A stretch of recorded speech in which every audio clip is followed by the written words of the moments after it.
수고하셨습니다. 말씀 나누겠습니다.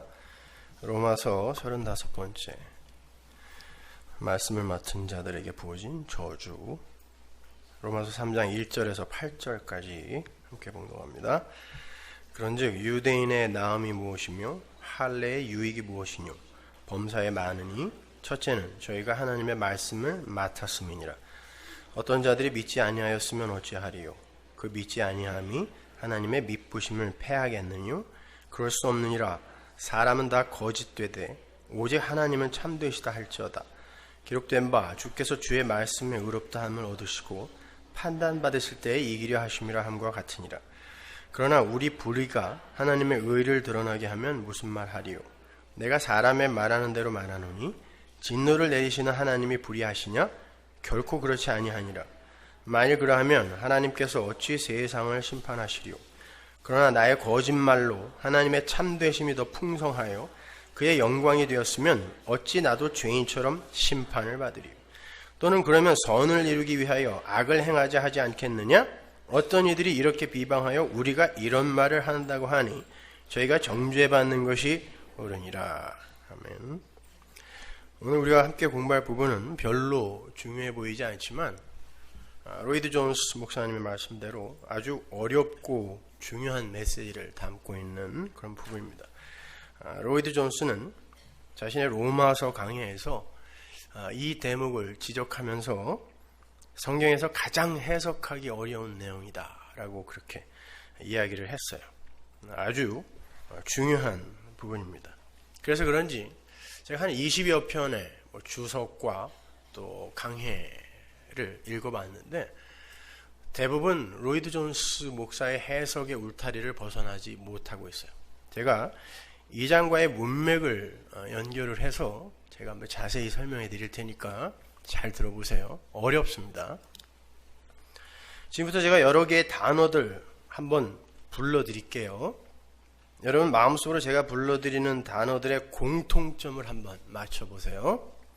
십자군 전쟁, 9.11 테러, 마녀 사냥, 보스니아 인종 청소, 아프가니스탄 내전, 자살 폭파범, 강제 수용소, 종족 학살, 홀로코스트, 아우슈비츠, 참수, 오사마 빈 라덴. 더 많지만 여기까지만 하죠. 지금까지 제가 불러드린 그 단어들을 들으시고 하나로 모아지는 교집합이 무엇인지 한번 생각해 보세요. 뭡니까? 종교입니다. 종교. 종교가 없다면 절대 일어나지 않았을 사건들이며 현상들이에요. 인간들이 신앙하고 있는 종교 때문에 발생하고 만들어진 것들을 제가 불러드린 거예요. 인간들에게 종교가 없었다면 9/11 테러도 없었을 겁니다. 그렇죠? 종교가 없었다면 종족 간 학살, 그 많은 종족 간 학살도 없었을 것이고 자살 폭파범도 십자군 전쟁도 일어나지 않았을 거예요. 종교라는 건 인간들이 자신들의 그 하나님처럼의 삶을 유지하고 보존하고 발전시키기 위해 만들어낸 선행체계와 지식체계 중에 딱 두 가지로 나눠지죠.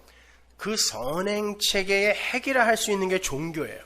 그런데 왜 인간들이 만들어낸 선행체계 중 가장 위대한 것이라고 평가를 받고 있는 종교가 오히려 사람들의 분열과 다툼과 살인과 미움을 생산해내고 있을까요?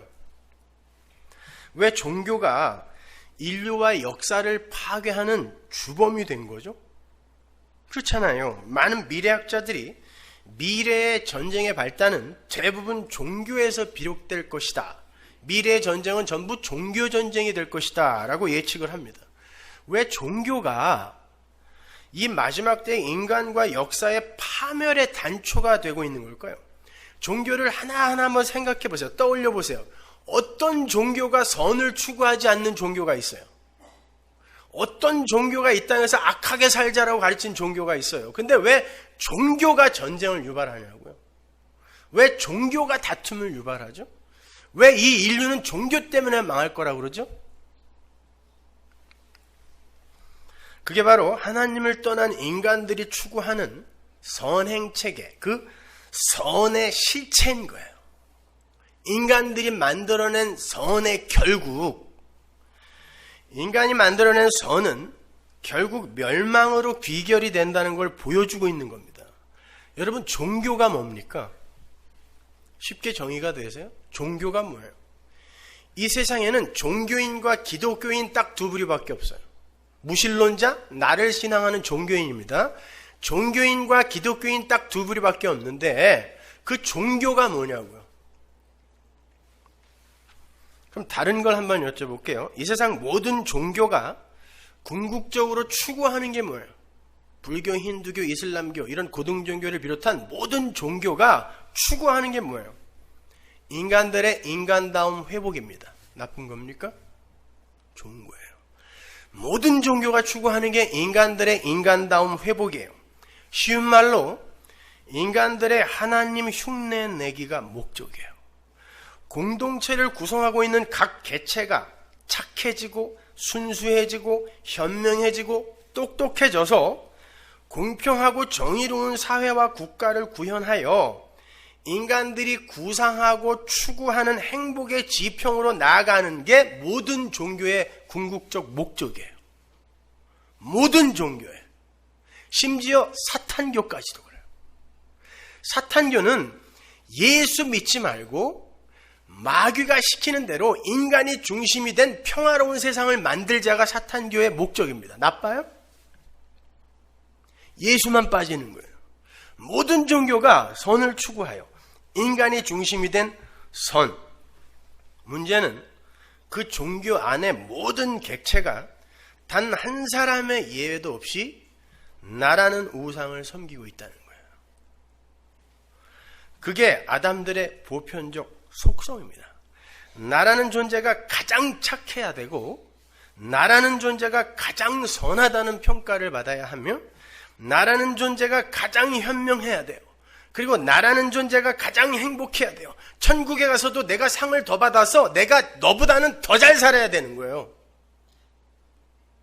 모든 종교에 상급론이 있어요. 나입니다. 나. 한마디로 모든 아담 군상들이 내가 하나님이다를 외치고 싶어서 안달이 난 자들인 거예요.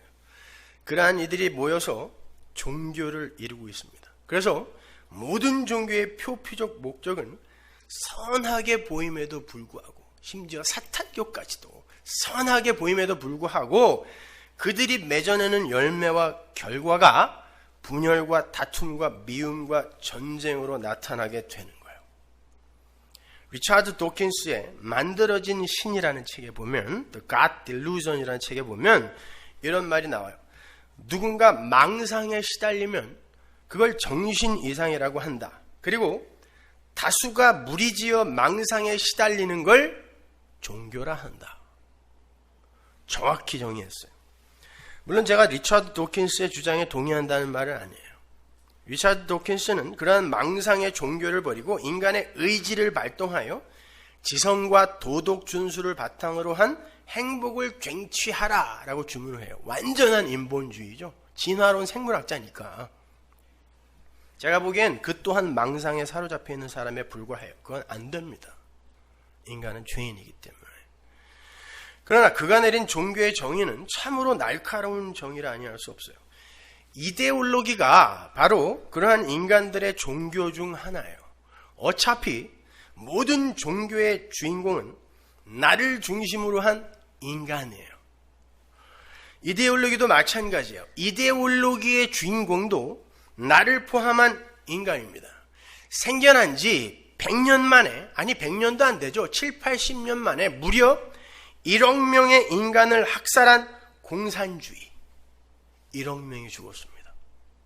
그리고 힘없고 가난한 자들을 보이지 않게 몰살시켜가고 있는 자본주의. 빈익빈 부익부. 점점 심화되죠. 없는 자는 다 죽습니다. 계층 간의 갈등을 고조시켜서 서로를 향해서 날카로운 대립각을 세우게 만들어버린 사회주의. 다수의 의견을 정의와 진리라고 우기면서 소수와 약함을 짓밟는 민주주의, 이게 다수결의 원칙 아닙니까? 모든 이데올로기가 다 나를 중심으로 나와 대척점에 있는 이들을 향해 시위를 당기고 있어요. 쏘겠다는 것입니다. 언제든지 기회만 되면. 그래서 역사는 늘 전쟁 중인 거예요. 언제 전쟁이 없던 시대가 있었습니까? 이렇게 즉 인간이 중심이 된 인간들의 종교 행위는 항상 다툼과 분열과 전쟁을 유발시키게 되어 있어요. 제가 왜 이런 이야기를 서론으로 여는가 하면, 기독교가 하나님의 말씀을 오도하고 오해하여 종교가 되어버리면, 인간 중심의 종교가 되어버리면 어떠한 결과가 초래되는지를 설명해 드리기 위해서예요. 그게 오늘 본문의 내용이기도 하고요. 한국에 머무는 동안 아이들과 함께 영화를 한 편 봤습니다. 장훈 감독의 메가폰을 잡은 고지전이라는 영화예요. 고지론 말고 고지전.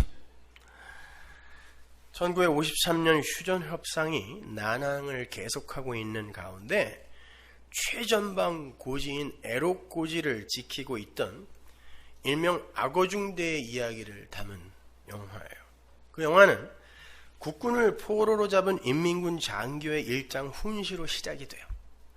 그 인민군 장교는 국군 포로들을 풀어주면서 이런 말을 합니다. 너희들의 꼴을 보니까 이 전쟁은 일주일 안에 끝난다. 그만큼 너희들은 유약하다. 왜 너희가 이렇게 유약하게 지고 있는지 알아? 그건 너희가 왜 싸우고 있는지를 모르기 때문이야. 그래서 우리가 이긴다. 일주일 후면 우리에 의해 이 조국이 통일될 거야. 자기들은 안다는 거죠. 왜 싸우는지. 그러니 지금 고향에 돌아가서 우리가 만들어낸 통일조국을 기다려라. 그리고 풀어줘요. 멋지죠. 그의 말에 의하면 인민군은 목적이 있어서 싸우는 사람들이고 국군은 목적도 없이 엉겁결에 싸우고 있는 사람들이기 때문에 당연히 인민군이 이길 수밖에 없다는 거예요. 거기에서 관객은 이런 질문을 품게 되죠. 그럼 너는 왜 싸우는데? 이 질문을 시작부터 갖게 해요. 그럼 너는 왜 싸우는데? 다 대답을 안 해줘요. 끝까지. 1953년에 남과 북의 종전 협상이 그렇게 자주 결렬이 되었던 이유를 아세요? 어디를 휴전선으로 긋느냐에 대한 합의가 이루어지지 않아서 그래요. 종전 협상이 1년 넘게 질질질질 끌려갔다고요. 그동안 수십만 명이 죽었습니다. 남과 북이 서로 한 뼘의 땅이라도 더 차지하기 위해서 합의를 하지 못하는 그 상황 속에서 남과 북의 군인들이, 그 아름다운 청춘들이 팔다리가 잘려나가며 수십만 명이 죽었어요. 협상이 이루어지는 그 순간 차지하고 있는 고지가 바로 경계선이 되기 때문에 죽어라고 싸운 거예요. 그래서 하루에도 몇 번씩 최전방의 고지의 주인이 바뀌어요. 그렇게 고지의 주인이 수시로 바뀌다 보니까 국군과 인민군들이 금방 내려가야 되니까 자기들의 보급품들을 다 짊어지고 후퇴를 하지 않고 고지 위에 참호 안에다가 감춰두고 내려갑니다. 어차피 또 올라올 거거든요. 그러다가 서로의 보급품들을 발견하고 그걸 나누는 해프닝이 벌어져요. 인민군들은 북에서 유명한 정종을 참호 속에다 묻어두어서 국군들을 감동시켜요. 그 전쟁통에 정종이 이만한 게 한 병이 발견이 된 거예요. 얼마나 좋겠어요. 입맛 다시는 분들 계시네. 국군들은 화랑담배를 묻어두어서 인민군들을 감동시켜요. 서로 자기들이 갖고 있는 좋은 것들을 나누는 거예요. 내려갈 때마다 이거 먹고 감동해, 이렇게. 그리고 서로 편지도 주고받아요. 그리고는 서로에 대해서 궁금해하기도 하고 사진도 교환하고 심지어 그리워하기까지 합니다. 그런데 현실은 싸워야 돼요. 나타나면 죽여야 돼요. 무조건. 아니면 내가 죽습니다. 자기가 쏴 죽인 그 사람들 안에 자기에게 정종병을 묻어두고 간 따뜻한 마음의 형제가 있을 수 있다는 걸 그들이 알아요. 그런데 왜 싸워야 하는지도 모르는 수많은 병사들이 무언가에 장악이 되어서 싸우지 않으면 안 되는 현실 속에서 무조건 방아쇠를 당기고 대검을 휘둘려요. 팔다리가 잘려나가는데 눈 하나 깜짝하지 않아요. 내가 살아야 되기 때문에. 결국 왜 싸워야 하는지도 모르는 그 많은 젊은 군인들이 다 죽습니다. 몰살당해요. 에로꼬지에서.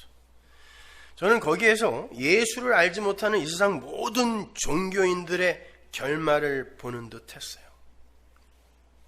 국군 포로를 풀어주면서 너희는 왜 싸우는지 몰라서 우리에게 지는 거야 라고 훈계를 했던 그 인민군 장교와 그때 그 자리에서 넌 왜 싸우는지 아니? 라고 묻고 싶었던 그 국군 장교가 마지막 죽음을 앞에 두고 대면을 하게 돼요. 서로 총 한 방씩 맞았어요. 국군 장교가 묻습니다. 그동안 정말 물어보고 싶었던 게 있었어. 넌 정말 왜 싸우는지 아니? 난 아직도 몰라. 넌 정말 아니? 인민군 장교가 껄껄껄껄 웃어요. 그러면서 숨을 거두면서 이야기합니다.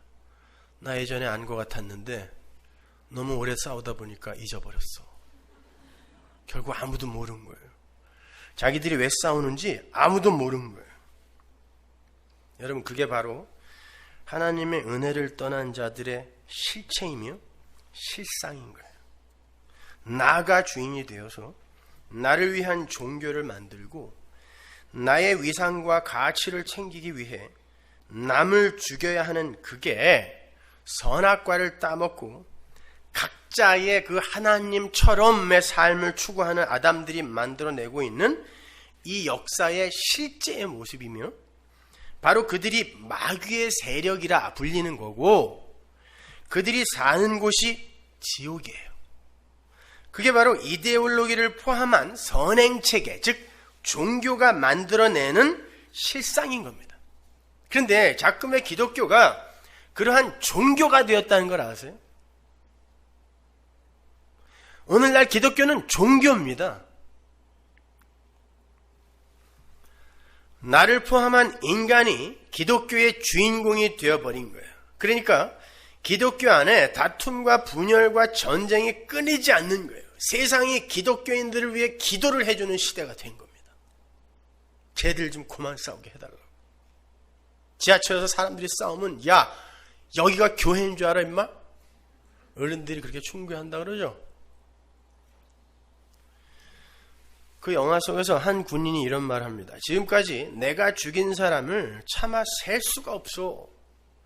난 지금 죽으면 당장 지옥에 갈 거야. 그 많은 사람을 죽였으니까. 근데 어느 날 그런 생각을 했어. 이렇게 우리가 서로를 죽이고 죽이는 죄를 짓고 있는데 왜 하나님이 우리를 당장 지옥으로 보내시지 않을까? 나는 알았어. 여기보다 더한 지옥은 없기 때문에 하나님이 우리를 이 지옥에 그냥 놔두시는 거야. 깜짝 놀랐어요. 저는 그 대사를 들으면서 무릎을 탁 쳤습니다. 여기보다 더한 지옥이 없기 때문에 하나님이 지금 여기다 그냥 놔두시는 거예요. 바로 그거예요. 성도들의 세상 인식.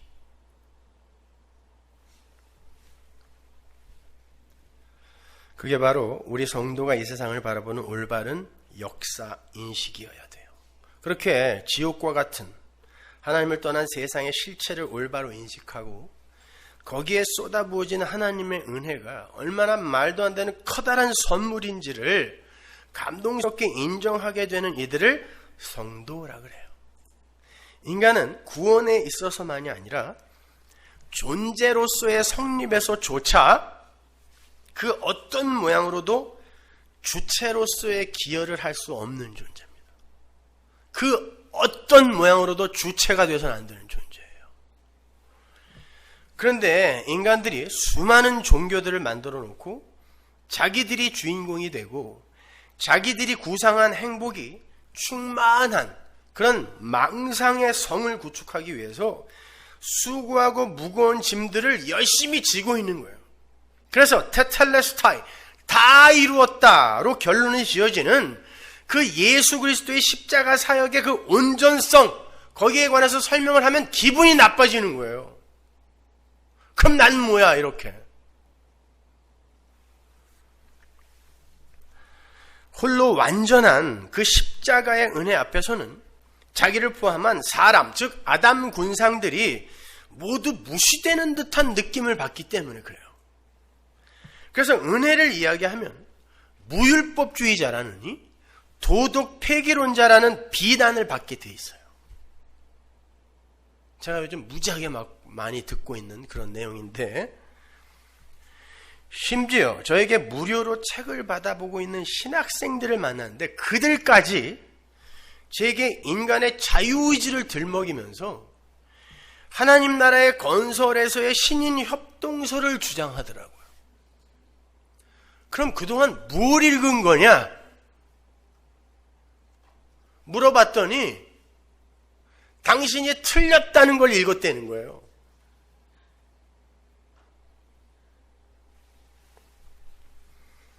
마틴 로이드 존스 목사님의 로마서 강의 7권 275페이지에 이런 말이 적혀 있어요. 설교자가 강단에서 설교를 한 뒤 모든 것이 하나님의 은혜에서 기인하고 진행되고 완료된다면 이제는 나의 그 어떤 행위도 하나님의 일에 방해가 되거나 걸림돌이 될 수 없는 것이구나. 이제 나는 마음대로 살아도 되는 거구나. 나는 이제 무엇을 하든지 하나님의 구원 앞에서 문제가 되지 않는다라고 말하는 사람을 만나지 못한다면 그는 정확하게 복음에 반대되는 설교를 한 사람이다. 설교자가 무율법주의의 입장에서 설교를 하고 있다는 식, 도덕 폐기론자의 입장에서 설교를 하고 있다는 식의 오해나 중상모략을 받지 않는다면 그가 복음을 진실로 믿지 않고 있다는 증거이며 또한 그가 진실로 복음을 설교하고 있지 않다는 증거이다. 이해가 가세요? 274페이지 이렇게 적혀 있습니다. 복음적인 설교가 아닌 것은 이런 설교입니다.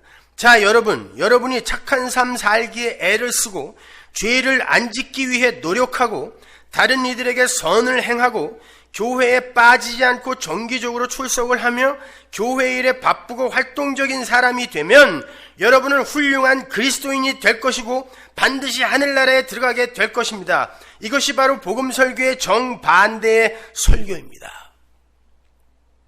이해가 가시냐고요? 웨스트민스터 신학교의 신약 교수인 싱클레어 퍼거슨 교수도 이렇게 이야기합니다. 하나님의 은혜에 감동되지 않은 자들의 그럴듯하게 보이는 경건한 종교 행위는, 모든 행위는 악마의 유희에 불과한 사악한 것이다. 성도의 올바른 신앙 행위는 하나님의 은혜를 아는 지식에 의해 비워진 자아의 빈자리에서 자연스럽게 발생되는 하나님의 선물인 것이다. 이게 바로 종교와 기독교의 다른 점인 거예요. 종교적 열심은 하나님의 은혜와 긍휼을 모르는 상황에서도 얼마든지 인간들이 만들어낼 수 있는 거지만, 성도의 열심은 은혜가 격발시켜내는 하나님의 선물인 거예요. 그래서 거기에는 자랑이 있을 수 없게 되는 것입니다. 그럼에도 선악과를 따먹고 하나님처럼 되어버린 인간들은 하나님의 은혜에 굴복한 행위가 아닌 자신들의 체면을 유지하기 위한 행위 내어놓기에 여념이 없어요. 하나님의 은혜를 깨닫고 하나님께 순종하는 자가 되라고 말씀을 줬더니 그 말씀을 지켜서 하나님을 기쁘게 해드리겠다고 하는 것입니다. 그거 굉장히 기특해 보이죠. 그게 가인의 계보를 따르는 구약의 이스라엘이었어요. 그들은 하나님의 은혜를 이야기하고 믿음을 이야기하는 하나님의 계시를 전하는 자들을 모두 때려 죽였습니다. 착하게 살던 그들이요. 열심히 착하게 살면서 자신들의 체면을 챙기고 있는데 갑자기 회개하라라는 놈들이 나타나는 거예요. 회개라는 건 니들이 가는 방향 잘못됐으니까 유턴하여 반대 방향으로 가라는 이야기거든요. 나를 부정해버리는 거예요. 난 착하게 잘 살고 있다고 생각하는데, 인간의 자존심 지키면서 인간의 가치 지키면서 잘 살고 있다는데 하나님의 계시를 전한다는 자들이 오더니 회개하라라는 거예요. 그리고는 메시아를 대망하라는 것입니다. 메시아는 이렇게 착하게 잘 사는 나를 더 행복하게 해주기 위해 오는 분인 줄 알았는데 이런 나를 뒤집어 엎어서 구원하기 위해 오신다는 거예요. 그러니까 넌 뭐야? 그리고 다 죽인 것입니다.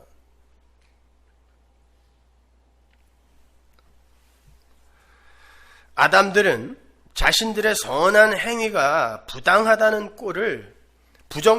꼴을 참아내지 못해요.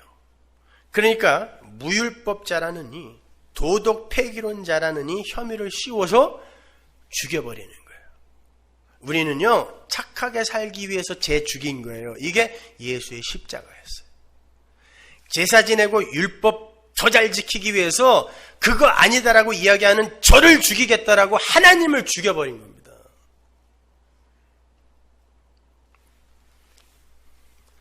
예수님께서 그러한 자들의 실체를 이렇게 폭로하세요. 마태복음 23장 33절.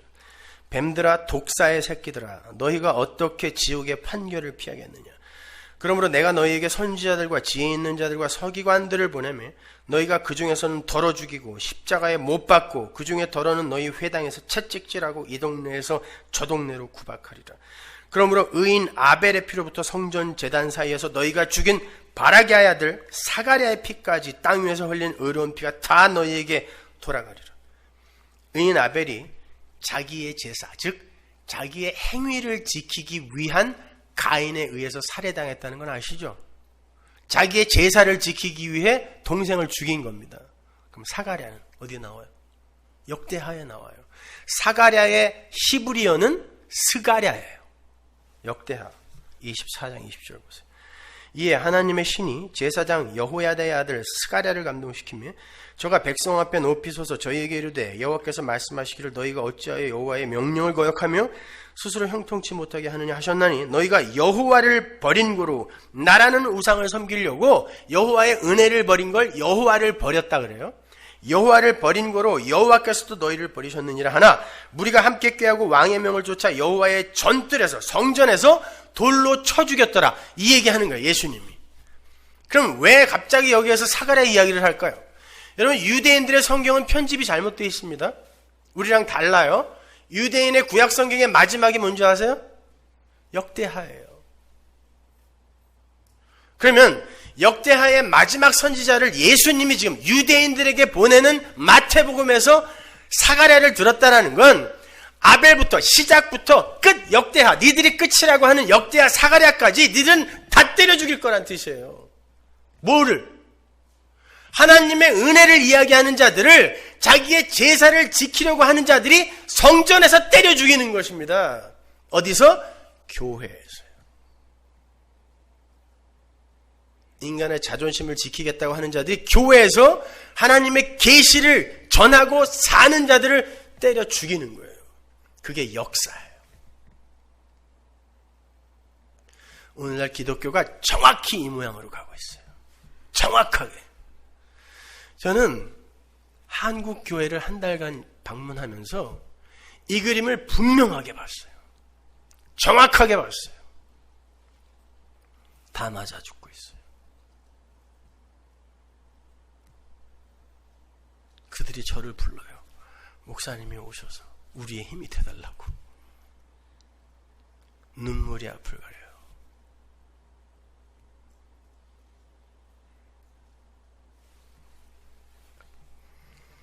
유대인들의 성경은 그렇게 우리와 편집이 다르게 되어 있기 때문에 예수께서 사가랴의 이야기를 거기에 집어넣으심으로 이 인류는 끝까지 하나님의 올바른 계시를 전하는 자, 하나님의 은혜를 전하는 자, 십자가 피를 전하는 자들을 때려 죽일 것이다라는 것을 확고하게 명기하시는 거예요.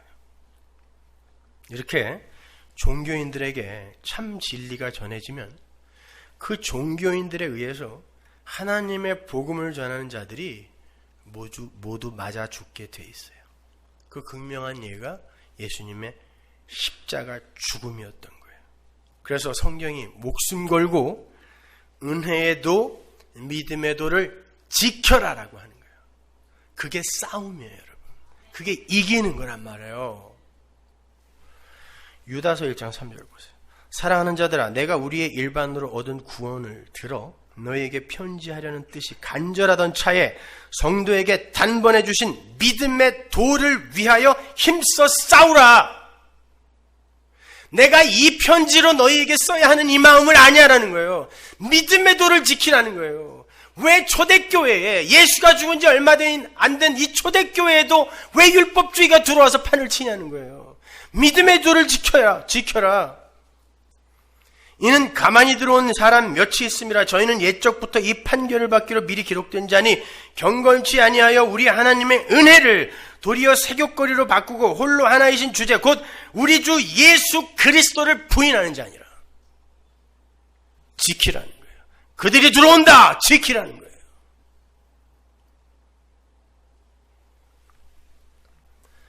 요한계시록을 하면 그런 가짜들과 진짜들의 전쟁이 이렇게 묘사가 됩니다. 아마겟돈 전쟁 한번 보죠. 16장 13절. 또 내가 보매 개구리 같은 새 더러운 영이 용의 입과 짐승의 입과 거짓 선지자의 입에서 나오니 저희는 귀신의 영이라 이적을 행하여 온 천하 임금들에게 가서 하나님 곧 전능하신 이의 큰 날의 전쟁을 위하여 그들을 모으더라. 보라, 내가 도적같이 우리 누구든지 깨어 자기 옷을 지켜. 유다서에서는 믿음의 도였어요. 여기는 자기 옷이라 그러죠. 자기 옷을 지켜 벌거벗고 다니지 아니하며 자기의 부끄러움을 보이지 아니하는 자가 복이 있도다. 새 영이 히브리 이름으로 아마겟돈이라 하는 곳으로 왕들을 모으더라. 성경에서 개구리는 항상 부정함과 저주를 상징해요. 그래서 애굽에서도 개구리 재앙이 있었던 거고 레위기에서도 개구리는 부정한 짐승으로 분류가 됩니다. 요한은 그런 개구리를 거짓 선지자에 비유해요. 근데 그 개구리가 새 더러운 영이래요. 왜 셋일까요? 삼위일체 하나님을 흉내내기 때문에 그래요. 삼위일체 하나님을 흉내내는 자들은 절에 안 가 있어요. 교회에 들어와 있다니까요. 그래서 거짓 선지자라고 하는 거예요. 거짓 중 이거 아니라니까. 거짓 선지자, 거짓 목사, 거짓 교사. 그들이 새 영이에요. 개구리예요. 주님께서 그들과 전쟁을 해야 할 성도들에게 무엇을 하라 그래요? 옷을 지키래요. 유다서에서는 믿음의 도를 지키라고 했는데 여기서는 하나님이 입혀준 그 옷을 지키라 그래요. 그 옷을 지켜서 벌거벗고 다니지 말고 부끄러움을 보이지 말라 그러죠. 그러면 옷, 벌거벗음, 부끄러움 이게 어디서 가장 먼저 나왔어요? 에덴 동산에서 가장 먼저 나온 거예요. 그렇죠? 옷 이야기하면서 벌거벗음, 부끄러움의 이야기를 반복하여 하죠. 에덴 동산에서. 그러면 그것과 대조된 어떤 옷일 거란 말입니다. 원래 인간은 하나님 앞에서 벌거벗겨져 창조가 되었어요. 근데 그렇게 처음에 벌거벗겨져 창조가 되었을 때는 아담과 하와가 부끄러워하지 않았다라고 명확히 기록을 하죠. 왜? 바로 그 위에 이유가 있어요. 그들이 하나님의 형상으로 옷을 입었다 그래요. 잘 생각해 보세요. 인간이 하나님이 부정시키고 부인해 놓은 그 상태, 벌거벗은 상태에서 하나님의 형상으로 옷을 입은 상태를 연합이라 그래요. 그래서 부끄러워하지 않은 거예요. 그런데 인간이 선악과를 먹고 하나님의 형상이 떠나면 어떻게 돼요? 그래 한번 니들이 하나님처럼 살아봐. 그리고 벗겨놓으면 이게 벗은 거예요. 근데 하나님의 옷이 떠나버리면 인간들은 자기들의 부끄러움을 보고 도저히 견뎌낼 수가 없어요. 왜? 난 하나님처럼 됐거든요. 그런데 이게 뭐야? 그때 가장 먼저 하는 게 뭘까요? 자기들의 힘으로 그 부끄러움을 가리려고 하는 거예요. 이게 무화과나무 잎새 옷이에요. 자기들의 부끄러움을 스스로 가리려고 하는 거. 그리고 내가 벌거벗어 하나님이 나를 덮어주는 걸, 야, 이거 부끄러운 거야. 이게 벌거벗은 거예요. 라고 여기는 그 상태를 벌거벗은 상태, 부끄러운 상태라고 하는 것입니다.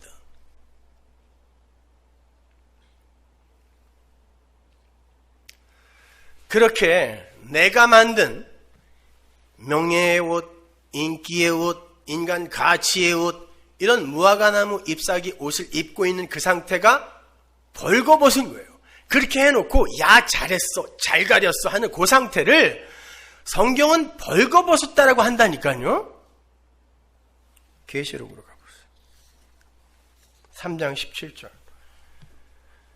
내가 말하기를 나는 부자라 부요하여 부족한 것이 없다 하나 네 곤고한 것과 가련한 것과 가난한 것과 눈먼 것과 벌거벗은 것을 알지 못하도다. 라오디게아 교회거든요. 라오디게아 교회가 부자였다라는데 여기서 부자라는 단어는 돈이 많다라는 뜻이 아니에요. 그들의 종교 행위가 풍성했다는 뜻이에요. 어떤 면으로도 부족해 보이지 않았다는 뜻이에요.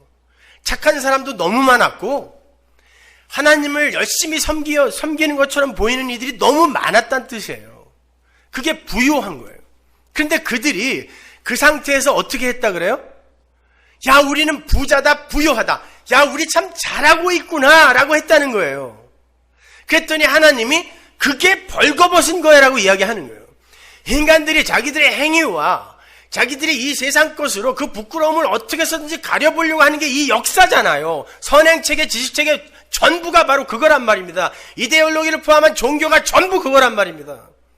그러면서 우리 참 잘하고 있구나 라고 하는데 하나님이 그걸 부자라 그래요. 그러면서 부자가 천국 가는 건 낙타가 바늘기에 들어가는 것보다 힘들다 그래요. 못 간다는 뜻이에요. 그거는요. 그리고는 그걸 벌거벗음이라 그러는 거예요. 그래서 하나님은 하나님의 백성이 입고 있는 그 옷을 찢으러 오시는 거예요. 그리고는 전혀 기대하지 못한 무죄한 짐승을 죽여 그 가죽으로 바꿔 입히는 게 이 역사, 이 구속사의 내용이란 말입니다.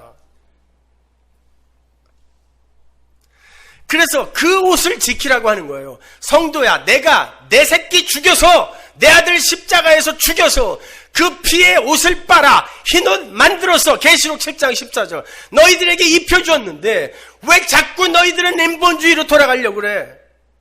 그 옷 지키란 말이야 라고 이야기하는 거예요. 성경이 그거 지키라는 거예요. 그걸 유다가 믿음의 도를 지키라고 하는 거예요. 은혜의 도 믿음의 도 지키라고 하는 거예요. 그게 종교와 기독교가 다른 점이란 말입니다.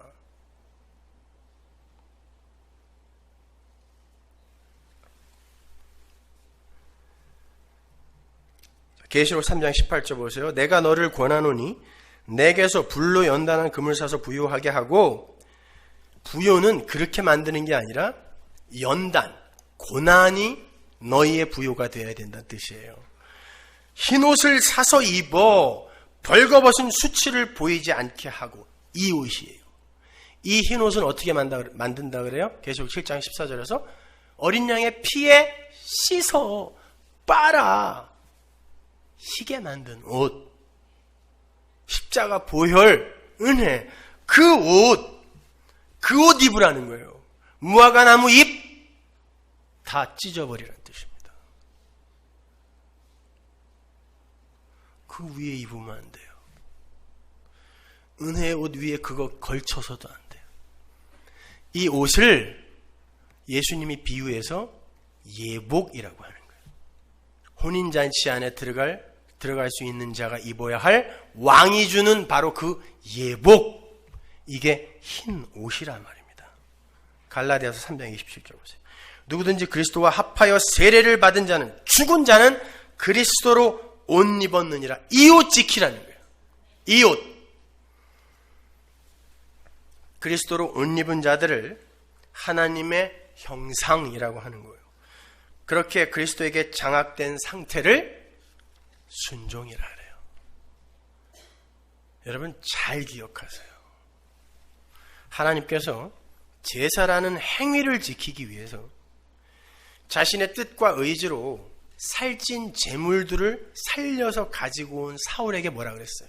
그거 기특한 짓 한 거예요. 제사 잘 지내겠다고, 내가 하나님 앞에 근사한 행위 해보겠다고 뭔가 준비해 갖고 온 사울에게 하나님께서 순종이 제사보다 낫다라 그랬죠. 거기서 낫다라는 그 단어는 better가 아니에요. 옳음이란 뜻이에요. 순종이 옳고 제사는 아니다란 뜻이에요. 정확하게 번역하면. 순종이라는 건 몇 가지 지시사항을 잘 지켜낸 걸 의미하지 않아요. 순종, 쏴마는 두 객체가 하나로 연합이 되어서 한 몸이 되는 상태를 쏴마, 순종이라 그래요. 50% 순종 없어요. 쏴마라는 단어 자체가 완전함이라는 뜻을 함의하고 있는 단어예요. 순종은 50% 순종, 70% 순종, 20% 순종 없어요. 온전해야 돼요. 그게 쏴마예요.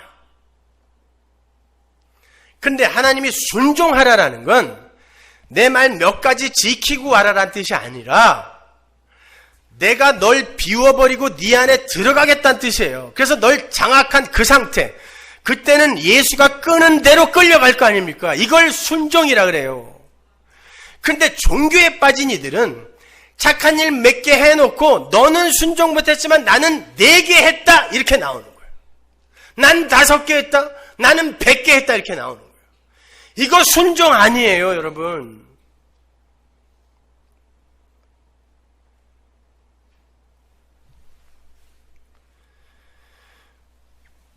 하나님은 내가 널 비워낼 때 넌 그냥 살아있으면 돼 이렇게 말씀하시는 거예요. 하나님이 하실 거니까. 그게 예수라는 은혜의 옷을 입은 사람들의 삶이에요. 그런데 예수를 믿는다는 사람들도 예수 그리스도라는 옷의 의미를 잘 몰라요. 그래서 이 세상에 무화과 나무 잎으로 만든 옷, 돈, 명예, 인기 이런 게 없으면 자기를 부끄러워해요. 벌거벗었다고 생각한다니까, 이 바보들이. 그리고 내가 남들보다 덜 착하면 나는 벌거벗었다고 생각해. 부끄럽게 생각해요. 은혜의 옷을 입었다고 하는 이들이.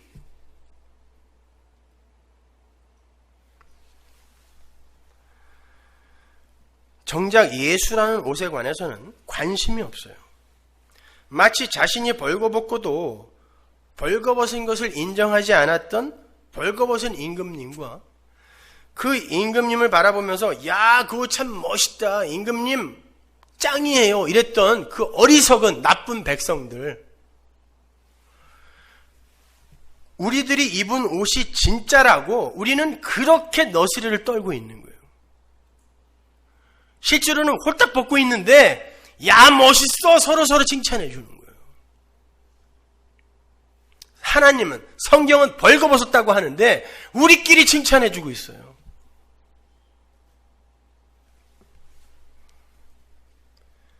바로 그러한 아담들의 세상 옷을 찢어버리는 게 자기 부인이라는 거예요. 그러한 자기 부인 위에 입혀지는 은혜의 옷이 구원이에요. 그런데 종교인들은 여전히 인간들의 공로와 열심과 노력이 가미된 무화과 나무 잎으로 만든 옷을 열심히 만들고 있는 거예요. 그리고 그 옷을 서로 자랑하고 있어요. 그건 아무리 훌륭해 보이고 멋져 보이는 옷이라 할지라도 잔치집 밖으로 내쳐져서 영원히 이를 갈게 될 자들의 엉뚱한 옷인 거예요. 임플란트 다 하고 가세요. 영원히 갈아야 돼. 거기서 튼튼해야 돼요. 이도 지옥에서는. 왕이 원하시는 옷은 왕이 준 예복이란 말입니다. 그러니까 똑같은 말씀을 똑같이 주어도 하나님의 백성들은 그 말씀 속에서 자기들의 무력함과 하나님의 은혜와 하나님의 능력을 배우는 반면에 종교인들은 인간들의 가치와 체면을 먼저 챙겨내는 거예요. 그게 율법과 할례를 받은 유대인들의 모습이었고, 오늘날 율법주의에 매인 교회 안의 종교인들의 모습인 거예요. 본문 1절로 가보세요. 그런즉 유대인의 나음이 무엇이며 할례의 유익이 무엇이뇨? 범사에 많으니 첫째는 저희가 하나님의 말씀을 맡았습니다. 여기서 첫째는 이라는 말은 둘째도 있다라는 말이 아니라 모든 유익을 수렴하여 요약하면 요거 하나란 뜻이에요. 헬라 원어로 보면 3장 1절이 티운이라는 의문 대명사와 접속사로 시작이 돼요. 그건 지금 3장의 내용이 2장의 내용에 이어지고 있다는 뜻이거든요. 2장의 내용이 뭐였어요? 하나님께서 유대인들에게 율법을 주시자 유대인들이 그 율법을 받은 일 자체를 자신들의 자랑으로 삼아서 그것을 선민의식 고취에 사용을 했어요. 바울은 그들에게 율법을 받기만 하면 뭐하냐? 율법을 행하는 자가 진짜 하나님의 백성이지. 13절에서 그렇게 이야기를 하죠. 그 말은 율법이 인간들의 죄의 실체를 폭로하고 하나님의 은혜의 십자가를 붙들게 하는 몽학선생으로 주어진 것임에도 불구하고 유대인들은 그 율법으로 자신들의 실력을 입증하려 했음을 지적하는 거였어요. 니네 진짜 지켰어? 물어보는 거예요. 진짜 지켰어? 마찬가지로 이방인들은 율법의 역할로 주어진 양심으로 자기들의 체면과 가치를 챙기고 있었죠. 바울은 그 둘을 다 심판받을 자들이다 라고 몰아붙여버려요. 다 죽는다. 그리고는 17절부터 유대 선민 사상의 두 핵인 율법과 할례를 가지고 시비를 걸죠. 바울이 거기에 인용해다 쓴 구절들이 전부 에스겔서 36장의 구절들이에요. 에스겔서 36장은 여러분이 잘 아시는 것처럼 새 언약이 설명된 장이란 말이에요. 그리고 37장에서 그 새 언약의 실현이 마른 뼈의 그림으로 설명되고 있는 거고요. 그리고 38장부터 그들이 이 세상에서 벌이는 전쟁의 양상, 거기에 대해서 설명하는 거고요. 바울은 에스겔서 36장에 그 새 언약의 내용으로 유대주의와 율법주의를 공격하고 있는 거예요. 2장에서. 그래서 에스겔서를 갖고 지금 새 언약을 설명하는 거예요. 율법과 할례를 공격한단 말입니다. 그 새 언약의 내용 중에 굳은 마음을 제하여 버리고 거기에서 어떤 내용이 들어가 있는 거라고 그랬어요? 할례. 그게 같은 맥락의 단어라고 그랬잖아요. 그러니까 율법과 할례를 공격하면서 새 언약 안에 들어있는 그 할례의 내용과 율법의 진의를 지금 설명하는 거란 말이에요. 그래서 바울이 에스겔서 36장을 갖고 로마서 2장을 전개해 나가는 거란 말입니다. 새 언약은 성령을 주심으로 말미암아 은혜로 구원하시는 십자가란 말이에요. 새 언약은.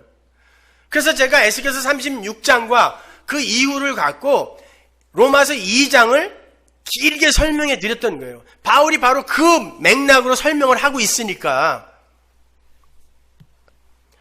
자치하고 그렇게 유대인들의 율법 지킴과 할례 행함을 무차별 폭격을 한 사도 바울이 3장 1절에서 스스로 질문을 던지는 거예요. 내가 지금 이런 이야기를 하면 유대인들이 이런 질문을 하겠지라고 자기가 질문을 던지는 거예요. 그게 1절이에요. 그러면 유대인은 도대체 왜 택한 거냐? 그리고 할례를 행하는 게 무슨 유익이 있기에 하나님은 할례를 행하라고 명을 하신 것이냐? 이렇게 물어볼 거 아니에요. 네가 지금 율법과 할례를 완전히 폭격해버리고 있는데 그러면 유대인들은 왜 택한 거냐? 율법은 왜 준 거니? 그리고 할례는 왜 하라고 그런 거야? 자기가 얼마 전까지 그 율법과 할례에 묶여서 어떤 생각을 하고 무슨 짓을 하고 다녔는지 본인은 잘 알잖아요. 그러니까 그렇게 자기처럼 여전히 눈멀고 귀감은 율법주의자들이 자기의 이야기를 듣고 어떤 질문을 할 것인지 명확하게 간파하고 스스로 질문을 던진 거예요. 그리고는 그 질문에 스스로 대답을 하는데 그들의 유익이 참 많은데 가장 중요한 유익, 그 유익을 다 꽉꽉꽉꽉 묶어서 하나로 표현하면 그게 바로 그들이 하나님의 말씀을 맡은 것이다 라고 이야기를 해요. 이게 굉장히 풀기 어려운 내용이에요. 여러분 어떻게 생각하세요? 유대인들이 하나님에 의해 선택이 되고 율법과 할례를 받은 게 그들에게 어떤 유익이 됐어요? 그거 줬더니 남들보다 잘 믿든가요? 그럼 무슨 유익이라는 거야? 유익이 있대잖아요. 무슨 유익이라는 거예요? 그런 질문 안 해보셨어요? 로이드 존스는 그래도 말씀을 맡은 게 유익이 되지 왜 안 되겠어? 앞뒤가 안 맞아요, 이분은요. 안 준 사람보다 낫겠지. 대부분의 주석가들이 그렇게 풀었어요. 무슨 유익이 되냐고요. 여러분, 에베소서 1장에서 우리는 언제 구원받는다 그래요? 창세 전에 아들이 된다 그러죠? 그럼 율법을 주든 할례를 주든 안 주든 그게 그들의 구원에 영향을 준다 못 준다? 못 줘요. 근데 무슨 유익이 된다는 거예요? 하나님이 눈을 열고 귀를 열어서 예수 그리스도와 십자가를 이해시켜 주신 자들만 구원에 이를 수 있어요. 그렇다면 율법과 할례와 제사를 하나님께 받았다고 해서 유익이 될 건 없는 거예요. 어차피 하나님께서 손을 대시지 않으시면 인간들은 그 율법과 할례로 자기들의 체면과 가치와 위상만을 챙기려 할 테니까요. 유대인들이 그랬잖아요. 그것 때문에 오히려 더 배나 지옥 자식이 됐다니까요.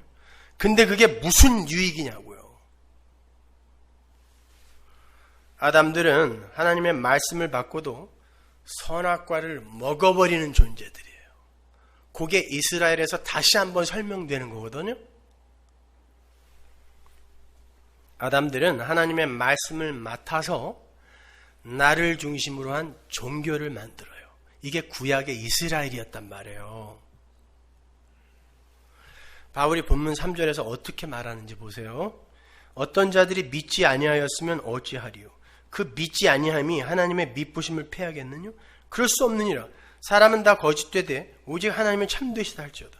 하나님께서 말씀을 맡기셨다 그래요. 그리고 바울은 그것이 유대인들의 유익이라고 그랬습니다. 그런데 믿지 않는 자들이 있더라는 거예요. 아니, 유대인 전체가 안 믿었죠? 그들이 합심하여 예수 때려 죽였잖아요. 그걸 로마 교회는 알고 있었어요. 왜? 성령 받은 교회니까. 그렇다면 논리상 하나님의 말씀 맡김이 실패한 거죠. 그들의 이해 수준에서 이해하면 하나님이 말씀을 맡겼는데 그들이 하나도 안 믿었어요. 그러면 하나님의 말씀 맡김이 실패한 거고 잘못된 거라는 결론이 나잖아요. 어려워요. 잘 들으세요. 그러면 그들의 불신앙이 하나님의 원래의 계획에 차질을 빚게 한 것이 되죠. 표면적으로 볼 때는. 맡겼는데 안 믿었으니까. 그래서 바울이 3절에서 두 번째 질문을 던지는 거예요. 하나님께서 이스라엘에게 말씀을 맡기셨는데 그들이 그 말씀을 믿지 않았다. 그렇다면 하나님의 미쁘심이 폐하여진 것이겠느냐? 니들이 그렇게 물을 거라는 거예요. 분명히 너희들은 나에게 그렇게 시비 걸고 들어올 거라는 거예요. 제가 7년 동안 받은 질문들이 여기 그대로 다 나와요. 여기에서 미쁘심이라고 번역이 된 그 단어는 믿음, 신실함이라는 뜻이에요. 피스테스. 그러니까 하나님의 미쁘심은 하나님의 믿음이에요. 하나님의 믿음이란 하나님의 계획과 소원을 말하는 거예요. 아버지 너 믿는다 라고 했을 때 그 아버지의 믿음, 거기엔 아버지의 계획과 소원이 들어가 있는 거잖아요. 사람들이 믿어주건 믿어주지 않건 하나님의 뜻과 계획은 절대 실패되어질 수 없다는 거예요. 그러니까 유대인들이 예수를 안 믿은 것은, 말씀을 맡겼는데도 안 믿은 건 하나님의 미쁘심, 즉 하나님의 믿음 안에 들어있는 계획이었지 절대 그들이 자유의지를 갖고 선택을 한 게 아니라는 거예요. 하나님도 기대치 못한 어떤 선택을 한 게 아니란 뜻이에요. 모든 인간은 자기 자신을 선택하지 예수를 선택 안 하도록 되어 있어요. 그걸 보여주시는 거예요. 그 어느 누가 자신의 의지를 발동하여 하나님처럼의 삶을 버리고 예수 안으로 비워져 들어갈 수 있어요. 그 누가? 그런 사람은 단 한 사람도 없어요. 그러면서 4절로 이어지죠. 모든 인간은 다 거짓되되 하나님은 참되시다. 여기서 거짓되되라고 번역이 된 단어가 푸슈스타스인데요. 그 단어는 단순히 거짓말을 밥 먹듯하는 거짓말쟁이를 이야기하는 게 아니에요. 어리석고 무식해서 자기 마음에는 옳다고 생각되는 어떤 일을 하는데 잘못된 일을 하는 걸 푸슈스테스라고 해요. 그걸 개역성경이 거짓이라고 번역을 해놓은 거예요. 그러니까 그 말을 직역하면 모든 인간은 하나님의 섭리나 경륜을 그들의 이성이나 지성으로 이해할 수 없는 푸슈스테스들이라는 거예요. 모든 인간은 거짓되대. 하나님이 알게 해주시지 않으면 아무도 모른다는 뜻이에요. 이걸 거짓되대라고 개역성경이 번역한 거예요. 오직 하나님만 진리라는 거예요. 니들은 아무것도 알아먹지 못한다는 거예요. 하나님만 진리이기 때문에 니들이 이해가 가지 않는다고 해서 그게 잘못된 게 아니라는 뜻이에요. 그러니까 이런 뜻이죠. 사도 바울이 지금 하나님의 말씀을 맡았던 유대인들이 정작 하나님을 믿지 않은 건 하나님의 실패를 의미하는 게 아니라 오히려 그럼에도 불구하고 하나님은 당신의 뜻을 신실하게 성취해내시는 분이심을 드러내기 위함이었다라는 뜻이에요. 하나님이 그렇게 놔두셨다는 뜻이에요. 의도하셨다는 뜻이에요. 조금 이따 아시겠지만 이게 말씀을 맡은 거예요. 말씀을 주어보고 믿나 안 믿나 시험한 게 말씀을 맡은 게 아니에요. 그러한 일들을 통해서 인간들의 거짓됨, 즉 어리석음과 무력함이 확인이 되고 오직 하나님만이 참이며 진리라는 것이 입증이 되는 거란 뜻이에요. 믿어줬으면 했는데 인간들이 안 믿어서 하나님이 실망했다. 이게 아니라 하나님은 무언가를 지금 역사 속에 당신의 교회들에게 계속 계시하고 계시는 거예요. 이게 하나님의 말씀을 맡은 거예요. 여기서 사도 바울은 두 가지 의문을 불씨시키고 있는 거예요. 그 첫 번째가 유대인들의 질문, 즉 율법과 할례 그 자체가 우리에게 구원을 주지 못하는 거라면 율법과 할례를 받은 유대인들이 유익이 뭐냐? 말도 안 되는 소리 하지 마라 이놈아. 요 질문. 그리고 두 번째가 만일 하나님께서 말씀을 맡긴 게 유대인의 유익이라면 왜 유대인들이 믿지 않았겠어? 요 질문. 둘 다 인본주의적 질문이죠. 이 질문을 아니야 너희들은 다 거짓돼. 어리석고 무식해. 니들은 몰라. 하나님만 진리야. 이 말 안에 다 대답해버리고 있는 거예요. 이 말 하나로 다 대답해버리고 있는 거예요. 니들은 몰라. 사람이 뭘 안다고 사람의 이성과 논리로 하나님의 계획과 뜻을 비판할 수 있겠니? 사람은 모두 무식한 거짓말쟁이야. 하나님만 진리야. 할 말 있어? 성도는 여기서 알아먹는다는 뜻이에요. 종교인은 웃기고 있네. 우기지 마. 이렇게 되는 거예요. 그리고는 거기에 대한 예로 시편 51편 4절을 인용해다 왔어요. 아주 치밀한 분이에요, 이분은요. 로마서 3장 4절 보세요. 기록된 바 주께서 주의 말씀에 의롭다함을 얻으시고 판단받을 때 이기려 하심이라 함과 같으니라. 이 부분이 바로 시편 51편 4절을 그대로 인용한 구절이거든요. 물론 70인역에서 인용된 거예요. 시편 51편 4절 보세요. 내가 주께만 범죄하여 주의 목전에 악을 행하여 싸우니 주께서 말씀하실 때 의로우시다 하고 판단하실 때 순전하시다 하리이다. 요걸 그대로 인용한 건데 왜 사도 바울이 갑자기 여기서 시편 51편에 다윗의 시를 인용하고 있을까요? 여러분이 잘 아시다시피 이 다윗의 시편은 다윗이 밧세바와 잠자리를 해서 임신을 시키고 그 사실을 감추기 위해서 우리아를 교살한 후에 아무렇지도 않게 지내다가 나단 선지자로부터 하나님의 저주를 전해 듣죠. 그때 다윗이 하나님의 저주를 전해 듣고 쓴 시편이 51편이에요. 그 시편의 배경이 되는 사무엘하 12장의 몇 구절을 제가 읽어드릴게요. 10절. 이제 내가 나를 업신여기고 햇사람 우리아의 철을 빼앗아 네 철을 삼았은즉 칼이 네 집에 영영이 떠나지 아니하리라 하셨고 여호와께서 또 이처럼 이르시기를 내가 네 집에 재화를 일으키고 내가 내 처들을 가져 내 눈앞에서 다른 사람에게 주리니 그 사람이 내 처들로 더불어 백주에 동침하리라. 너는 은밀히 행하였으나 나는 이스라엘 무리 앞 백주에 이 일을 행하리라 하셨나이다. 다윗이 나단에게 이르되 내가 여호와께 범죄하였노라 하며 이거 시편 51편 그대로 적혀있는 이야기잖아요. 내가 여호와께만 범죄하였사오니 그대로 있잖아요. 이게 배경이란 말이에요. 사실 고대 시대는요, 왕이 부인을 열어두는 게 흠이 아니었어요. 당연한 거였어요. 솔로몬 몇 명? 1000명. 의저한 몇 명? 3000명. 다윗도 자신이 저지른 일에 대해서 그리 큰 고민을 하고 있지 않았어요. 어떻게 알아요? 나단이 와서 자기 이야기 하는데 자기 이야기인지 몰랐단 말이에요. 고민 안 했다는 증거예요. 난 왕이란 말이에요. 이런 거는 비일비재하게 내 선대 왕들이 다 했던 거란 거예요. 근데 나단을 통해서 자기에게 떨어진 저주가 너무 무시무시한 거예요. 아마 다윗이 속으로 이거 좀 너무한 거 아닌가?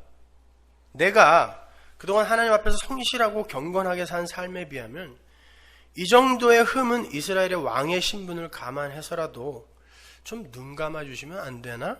하고 생각했을지도 모르겠어요. 그러나 하나님은 단호하셨습니다. 그때 다윗이 하나님 앞에 엎드리는 거예요. 하나님만이 진리고 하나님만이 의로우십니다. 내 생각은 다 틀렸습니다. 요걸 인용한 거예요. 바울이. 내 이성이나 내 논리로 하나님을 평가하고 재단하려 하는 것이 얼마나 무식한 짓인지를 알았다는 거예요. 한마디로 다윗이 하나님이 하시는 일은 인간의 이성이나 논리를 떠나서 무조건 옳다라는 걸 인정해버린 거예요. 여기에서. 내 생각으로 하나님 판단하지 않겠다는 거예요. 바로 이것이 성도에게 요구되는 신앙 고백이에요. 잘 보시면 시편 51편 4절의 내용이 오늘 본문 4절에서는 조금 다른 의미로 인용이 되고 있다는 걸 아실 거예요. 시편 51편에서는 하나님이 말씀하시는 건 다 옳고 의로우며 순전하십니다. 하나님의 판단에 따르겠습니다. 에 초점이 있는데 그걸 인용한 오늘 본문 4절은요. 주님께서 말씀하실 때 주님의 의로움이 드러나고 주님께서 판단을 받으실 때 항상 주께서 이기신다라는 걸, 주님이 옳다라는 걸 보여주기 위해의 초점이 있어요. 이건 사도 바울이 의도적으로 바꾸어서 인용한 거예요. 하나님께서 다윗의 죄를 사용하셔서 잘 살고 있던 다윗을 그의 죄를 사용하셔서 푹 가라앉아 있던 다윗이라는 그 진흙이 가득 찬 그러나 윗물은 맑아진 그 다윗이라는 컵을 하나님이 확 휘저버린 거예요. 그랬더니 다윗이 누구인가가 갑자기 확 폭로된 것입니다. 그렇게 다윗의 죄를 이용하셔서 다윗으로 하여금 우슬초가 뭐예요? 6월절날 나올 때 어린 양의 피 바르던 게 우슬초예요. 어린 양의 피와 꺾으신 뼈, 나 대신 죽은 아기, 나 대신 죽은 우리야. 꺾으신 뼈, 즉 어린 양 예수 그리스도의 십자가 보혈만을 의지하게 하셨던 것처럼 이게 시편 51편이란 말이에요. 내가 죄인 맞습니다, 하나님. 내가 죄인 중에 계수 맞습니다. 그러니까 꺾으신 뼈로 날 구원하세요. 우슬초로 날 구원하세요. 어린 양의 피로 날 구원하세요. 그 옷 입혀주세요라는 뜻이에요.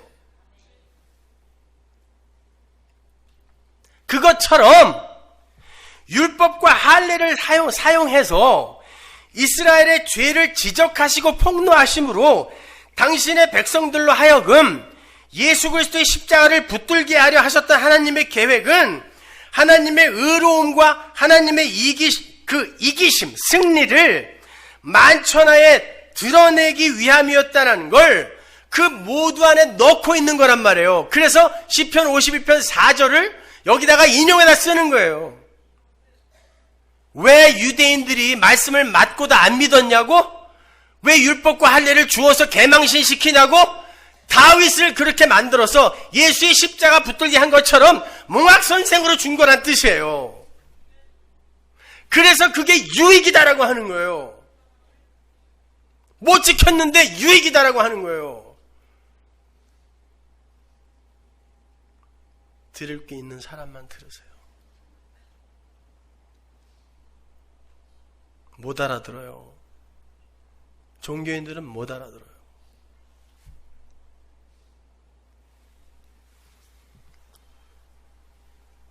왜 그런 식으로 일하느냐?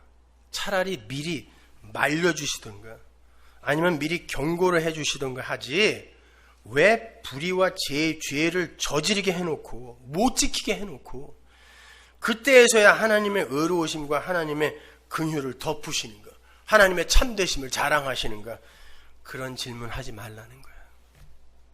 하나님은 하나님의 계획과 작정, 자기가 이루신다는 뜻이. 그렇다면 곧 이런 질문이 들겠죠. 그러면 그렇게 하나님의 의로우심과 하나님의 참되심의 능력을 보이시기 위해서 사람의 그 불의와 죄를 사용하시는 게 하나님이라면 하나님이 어떻게 인간의 불의와 죄를 심판하실 수 있니? 이게 5절과 7절이에요. 이런 질문들 많이 들어보셨죠? 사도 바울이 다 한 거예요. 대답해 놓은 거예요. 5절 보세요. 그러나 우리 불의가 하나님의 의를 드러나게 하면 무슨 말 하리요? 내가 사람의 말하는 대로 하노니. 내가 그 사람들이 질문하는 그대로 한번 써볼게. 이런 뜻이에요. 진노를 내리시는 하나님이 불의하시냐? 그러나 나의 거짓말로 하나님의 참되심이 더 풍성하여 그의 영광이 되었으면 어찌 나도 죄인처럼 심판을 받겠니? 사람들이 이렇게 물을 거란 뜻이에요. 이게 아직 복음을 모르는 자들의 억지인 거예요.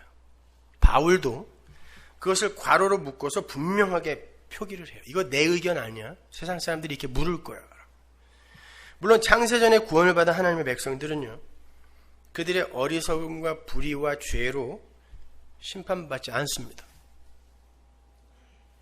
그 모든 걸 예수께서 이미 십자가에서 다 덮으셨기 때문에 그래요. 그리고 우리의 불의가 하나님의 의를 드러내는 것도 맞아요.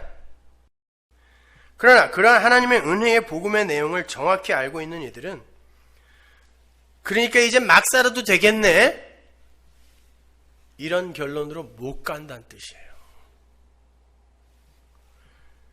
논리적으로는 여러분 막 살아도 돼요. 그래도 천국 가는 데 지장 없습니다. 100% 개런티 해드릴게요.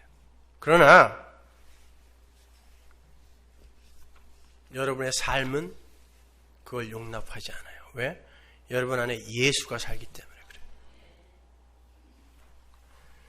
십자가는 그 자체로 시작과 끝을 다 포함하고 있어요.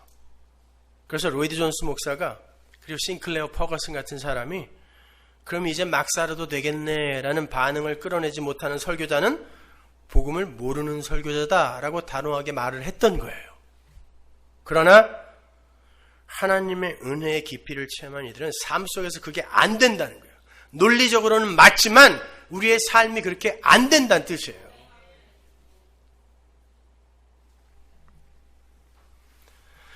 논리로는 그 은혜의 복음에 동의해서 하나님 앞에 감사와 찬양으로 수고하고 무거운 짐을 내려놓게 되지만 삶 속에서는 아주 처절한 고민과 고뇌를 통과하며 예수의 삶의 궤적을 쫓게 된다는 거예요. 그럼에도 원래 막 살고 싶어 했던 놈들이 자기의 체면과 가치와 위상에만 관심을 둔 그 종교놀이에 빠져서 근사하게 선행과 열심으로 위장을 하고 있다가 하나님의 은혜와 십자가를 이야기하면 이게 웬 떡이냐 하면서 방종으로 떨어지는 거예요. 그러나 그런 사람들은 자기의 가치와 위상에 신경을 써야 되기 때문에 방종한 삶을 살면서 불안해해요. 야, 이거 인간의 자존심이 이거 허락지 않는데 이렇게 불안해한다고요. 그래서 막 살면서 그 방종을 유발시킨 그 불안함을 유발시킨 그 방종에 대한 책임을 누군가에게 전가를 시키게 되는데 그 대상이 바로 하나님의 은혜와 십자가를 가르친 사람이에요. 그래서 사는 건 자기들이 개판으로 살아놓고 하나님의 은혜의 온전성을 설교한 교사나 설교자에게 그 책임을 전가시키면서 왜 경건한 삶 살기에 대해서 강조를 하지 않느냐고 소리를 높이는 거예요. 그 설교자가 경건한 삶 사세요, 새벽기도 좀 매일 나오세요 소리 질렀을 땐 하나도 안 지켰던 놈들이 은혜 앞에서 자유로우세요 그랬더니 그 다음날 술집에 가놓고 그렇게 산 자기의 이 불안함을 상대방에게 전가시킨다니까요. 이게 마귀란 말입니다.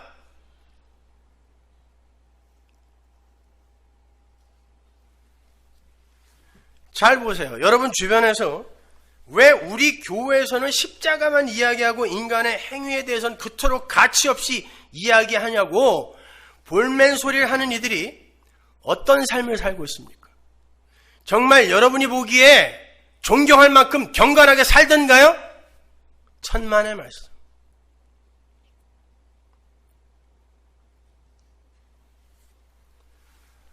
마치 담배가 너무 좋아서 담배를 못 끊는 사람이 여전히 담배를 즐기면서 그 책임을 누군가에게 돌리면서 당신이 담배를 끊는 게 잘하는 거라고, 선이라고 말해주지 않아서 내가 계속 담배를 피우는 거 아니야 라고, 내가 담배 피우는 건 네 책임이야 이렇게 이야기하는 거와 똑같은 거예요.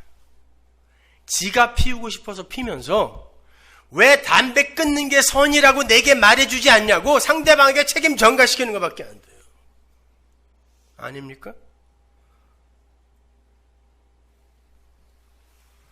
사는 건 자기들이 개판으로 살아놓고 왜 나에게 똑바로 살라고 안 가르치냐고 항의를 해요. 그건 원래 그렇게 살기 싫었던 사람들의 자기 변명인 거예요. 성령이 살게 한 이들은 누가 무슨 말을 해도 성령이 이끄는 삶을 그냥 삽니다. 그런데 은혜의 왕노릇에 의해서가 아닌 아담들의 열매, 무화과나무 잎사귀 옷을 열심히 만들어 입던 자들은 원래 하기 싫던 일을 억지로 하고 있었던 것이기 때문에 즉시 방종의 삶으로 떨어지는 거예요. 그리고는 그 책임을 엉뚱한 사람들에게 전가해 버린단 말입니다.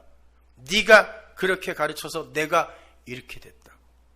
네가 그렇게 가르쳐서 우리 교회가 이렇게 됐다.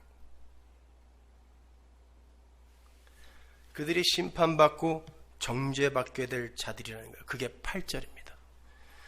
또는 그러면 선을 이루기 위하여 악을 행하자 하지 않겠느냐. 어떤 이들이 이렇게 비방하여 우리가 이런 말을 한다고 하니. 어떠세요? 성경이 무섭지 않습니까? 그들이 어떻게 된다 그래요? 그들이 정죄받을 놈들이다 그러는 거예요.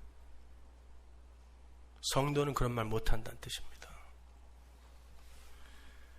사도 바울이 활동하던 초대교회 때도 똑같은 일이 있었다니까요.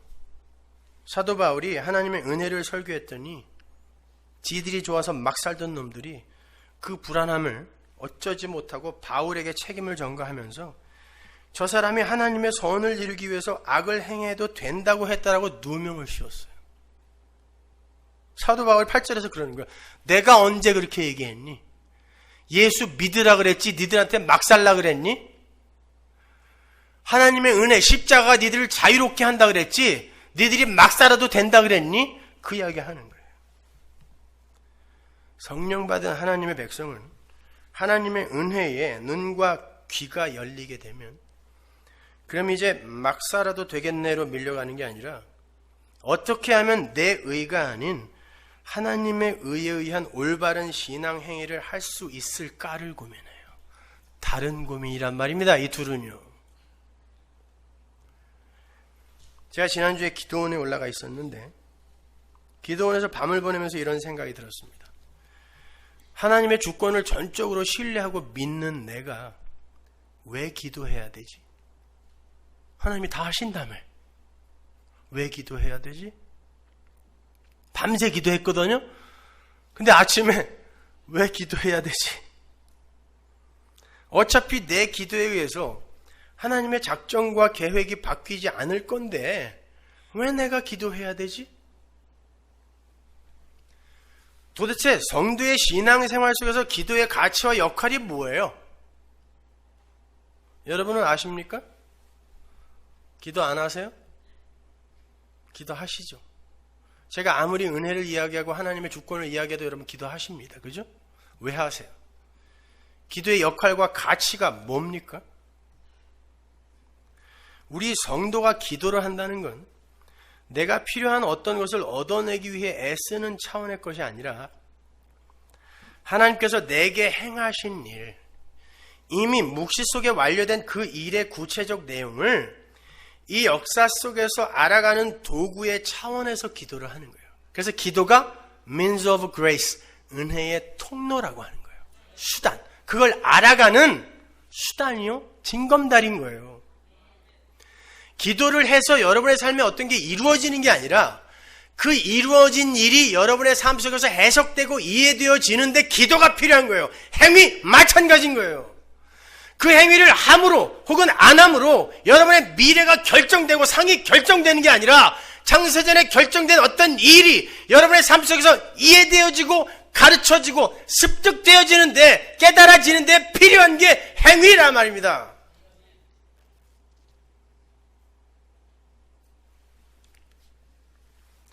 내게 행하신 하나님의 일, 이미 내게 쏟아부어진 하나님의 은혜가 이 역사와 인생 속에서 비로소 이해되어지고 깊이 깨달아지는 그 과정 속에 기도가 소용되는 거예요. 그리고 우리의 행위가 소용되는 거예요. 생각해보세요. 성경이 그러잖아요. 너희는 니들이 기도할 바를 알지 못한다 그러죠. 그래서 니들 안에서 성령이 말할 수 없는 탄식으로 기도한다 그러잖아요. 하나님 그 기도만 들으세요. 근데 왜 우리한테 쉬지 말고 기도하라 그래요? 그 은혜가 뭔지 알아먹으라고요. 행위 마찬가지란 말이에요. 그래서 하라는 거예요. 열심히 하세요. 제발 부탁드릴게요. 열심히 하세요. 최선을 다해서 착하게 사세요. 경건하게 좀 사세요.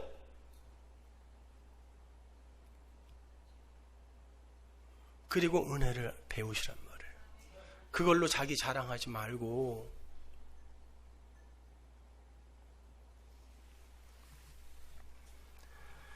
제가 이번에 한국에 와서 많은 사람들을 만났어요. 그 사람들 중에는 이제 곧 암으로 세상을 떠나게 되는 권사님도 계셨고 산소호흡기에 의존해 있는 죽음 직전의 환자들도 있었어요.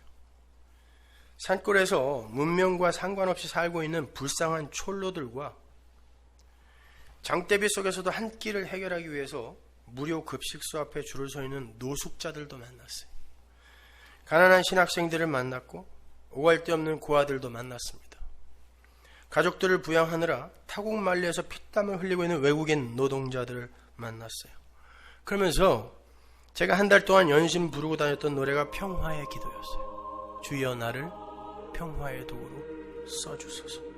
미움이 있는 곳에 사랑을, 상처가 있는 곳에 용서를, 분열이 있는 곳에 일치를, 슬픔이 있는 곳에 믿음을 심게 하소서. 위로받기보다는 위로하며, 이해받기보다는 이해하며, 사랑받기보다는 사랑하며, 자기를 온전히 비우게 하소서. 진심에서 우러난 제 기도였어요. 이건 프란시스의 기도였지만 이건 예수의 기도였어요.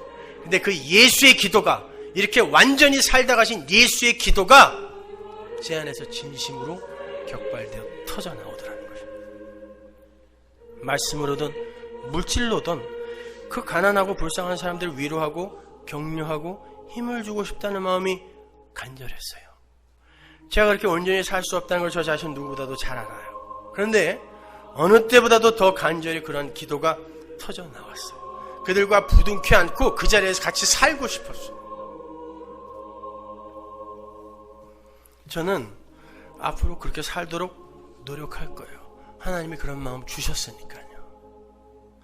하나님께서 허락해 주신 예수님의 마음을 삶 속에서 구현해 보도록 열심히 노력도 할 거예요. 하나님께서 제게 그러한 불쌍한 사람들을 만나게 해주고 그들을 향한 긍휼의 마음을 주신 건 그 사람들보다 훨씬 더 불쌍한 지경에 처해져 있었던 나를 향한 하나님의 마음, 예수의 심장, 그게 뭔지를 이해시켜주는 도구예요. 그러나 그러한 마음이 진심에서 우러나지 않는 이들을 함부로 폄하하고 싶지도 않아요. 제가 그렇게 살았었고 하나님의 백성들은 그렇게 자기만 생각하는 삶을 살면서도 하나님의 은혜와 긍휼을 배울 수 있는 거기 때문에 그래요. 왜 나는 하나님의 은혜를 안다고 하면서도 이렇게 나만을 생각하면서 살까? 하나님의 은혜가 날 찾아오지 않았다면 난 정말 어떻게 될 뻔했나? 할렐루야! 이리로 갈 수 있단 말입니다.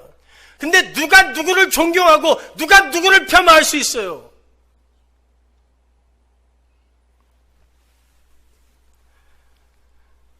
그렇다면 하나님께서 살게 하시는 예수 닮은 삶이나 그렇게 살지 못해서 안타까워했던 그 모든 삶이 다 성도의 복음 이해에 도움이 되는 거 아닙니까? 그래서 바울이 성도의 삶에 일어나는 모든 일이 착한 일만이 아니라 모든 일이 합력하여 선을 이룬다고 하는 거예요.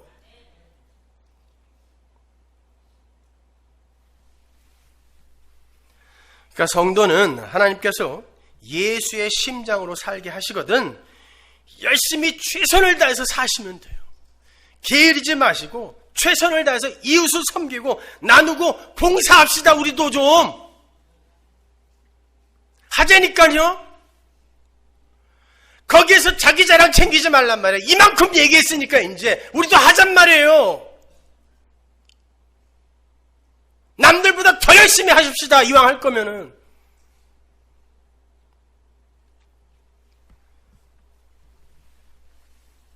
그러나 그렇게 살지 못하는 이들을 가리켜서 손가락질을 하지도 말잔 말이에요.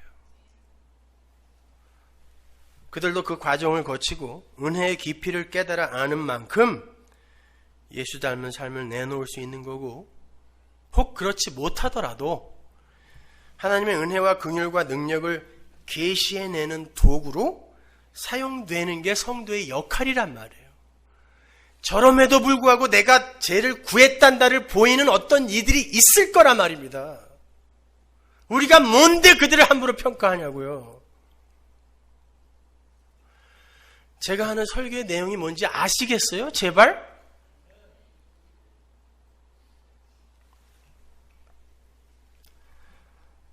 그래서 그 모든 것이 다 성도에게 유익이다 그러는 거예요. 그래서 말씀 맡은 게 유익이다 그러는 거예요.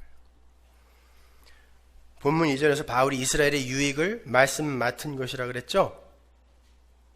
아까도 말씀드렸지만 이스라엘은 하나님의 말씀을 맡았다는 이유로 구원에 있어서의 그 어떤 유리한 고지도 선점할 수 없어요. 모든 건 하나님의 주권과 계획 속에서 완료되기 때문이에요. 그럼에도 사도 바울은 아니다, 유익이 있다라고 이야기합니다.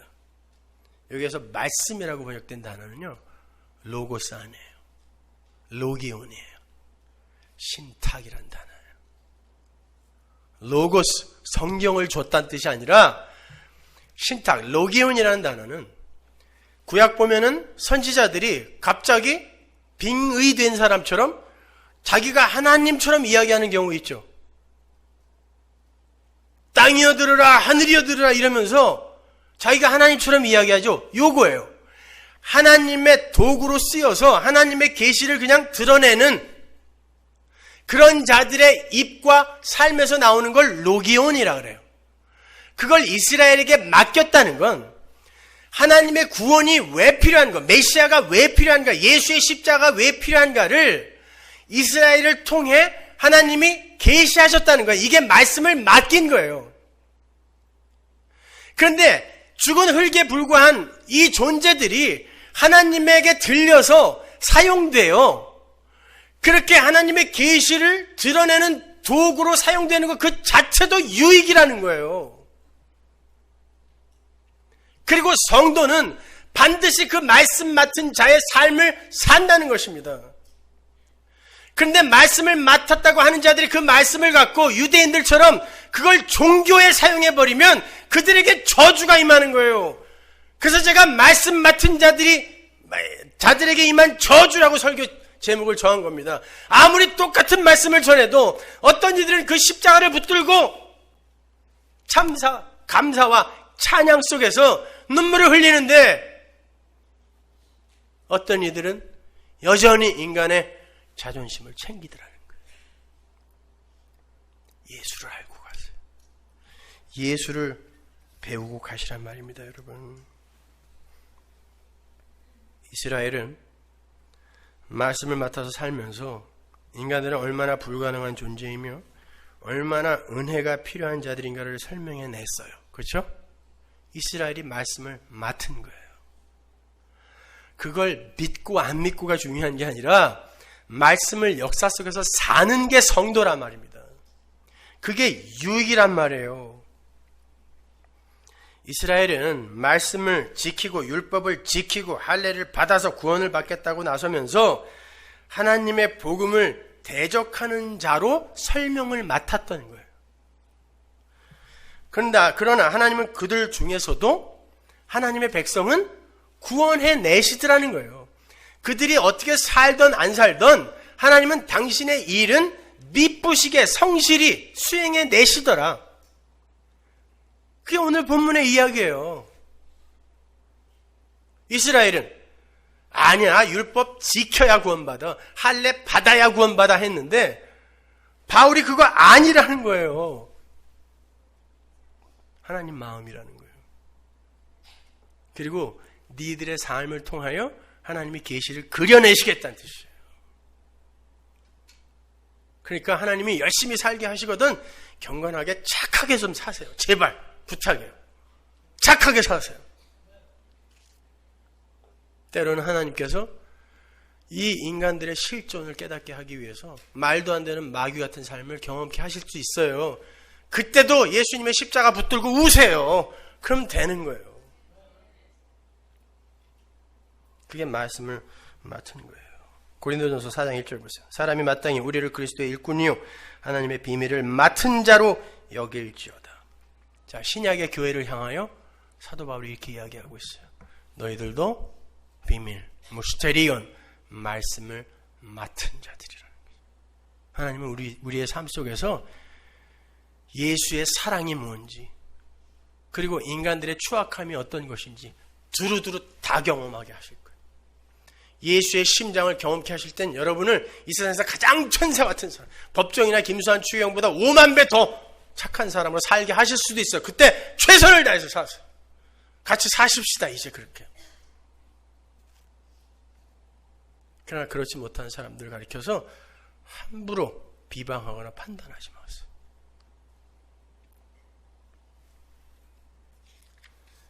오히려 그들을 위해서 기도해 주는 분들이 되셔야죠. 제가 이번에 한국 가서 제가 그 어머니라 부르는 권사님 한 분 계시다 그랬죠. 아침에 일어나시면 온 새벽을 저를 위해 기도하시는 걸로 시작하시는 권사님이 계세요. 근데 예전에 유방암이 발병했다 그랬어요. 이번에 가니까 이제 대장암 말기예요. 또 이제 온몸에 다 퍼졌어. 가실 날이 얼마 안 남은 거죠. 그런데 이 권사님이 목사님 마지막으로 이제 마지막이 될 것 같은데 목사님 얼굴 한번 보자고, 식사하자고. 여러분, 대장암 말기 환자들은 밥 잘 못 먹어요. 제 앞에서 정말 맛있게 잘 드셨어요.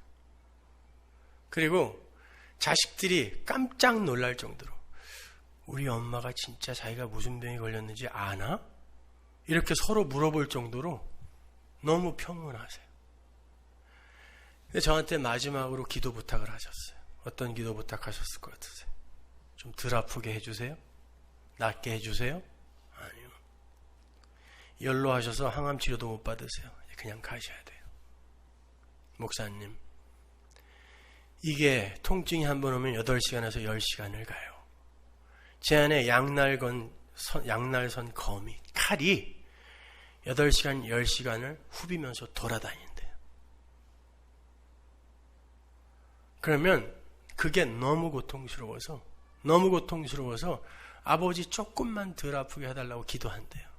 근데 제가 목사님께 기도 부탁드리는 건 그 고통을 덜하게 해주세요가 아니라 이게 더 아파진다고 하는데 이게 혹시 더 아파지면 제가 혹시 하나님 원망하고 갈까봐 나 그거 두려우니까 목사님, 나 끝까지 우리 하나님 사랑하고 감사한 마음으로 찬양하며 우리 하나님 만나러 가게 해주세요. 저 사실 지금요 혼인날 잡아놓은 신부 같아요. 목사님, 우리 거기 가면 목사님도 계실 거고 이미 다 완성된 하나님의 교회가 있는데 뭐가 두려워요. 그러나 그 고통 때문에 나는 하나님이 은혜 베풀어 주지 않으면 그 고통 때문에 하나님을 부인할 사람이니까 끝까지 하나님의 은혜로 날 붙들어 달라고 기도해 달라는 거예요. 이게 자기 부인인 거예요. 나 끝까지 참을 수 있으니까 목사님 내가 어떻게 참는지 보세요가 아니라 나는 더 아프면 이제 하나님 부인할지도 모르니까 목사님 내가 그렇게 아픈데도 하나님의 은혜가 나를 붙들어서 나 하나님 끝까지 사랑하면서 가게 해달라고 그 자리로 가는 거예요. 여러분 죽음이 얼마나 무서운 건지 아세요? 죽음 소문으로만 듣고 함부로 죽고 싶어 그런 말 하지 마세요. 이 중에서 진짜 죽음을 한 번이라도 본 사람 계세요? 없으면 그런 말 하지 마세요. 죽음은 무서운 거예요. 그러나 그 앞에서 당당하게 나 이제 내 신랑과 혼인잔치하러 간다라고 이야기할 수 있는 그건 그분이 평소에 착한 일을 많이 해서가 아니에요. 이제 나를 하나님께 다 맡길 수 있는 그 자리로 내려갔기 때문에 이제 하나님은 나의 그 어떤 것도 보지 않고 나를 덮고 있는 예수만 본다는 걸 알기 때문에 그게 두렵지 않은 거예요. 그 자리로 가란 말이에요.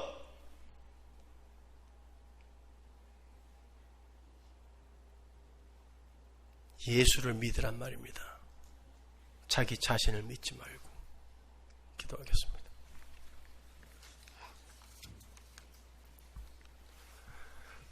하나님 은혜를 감사합니다. 아버지 하나님, 예수 믿는다는 게 뭡니까? 예수께 나의 모든 걸 의존하고 의지한다는 것입니다. 그럼에도 우리는 그 예수께 나를 전적으로 의존하고 싶어 하지 않습니다. 아담의 자존심입니다. 하나님 부수어 주옵소서. 깨트려 주옵소서. 하나님 앞에서 산산조각 나게 하여 주옵소서. 그래야 결국 예수만 붙들게 그 은혜의 자리로 우리를 밀어내 주옵소서. 예수님 이름으로 기도합니다.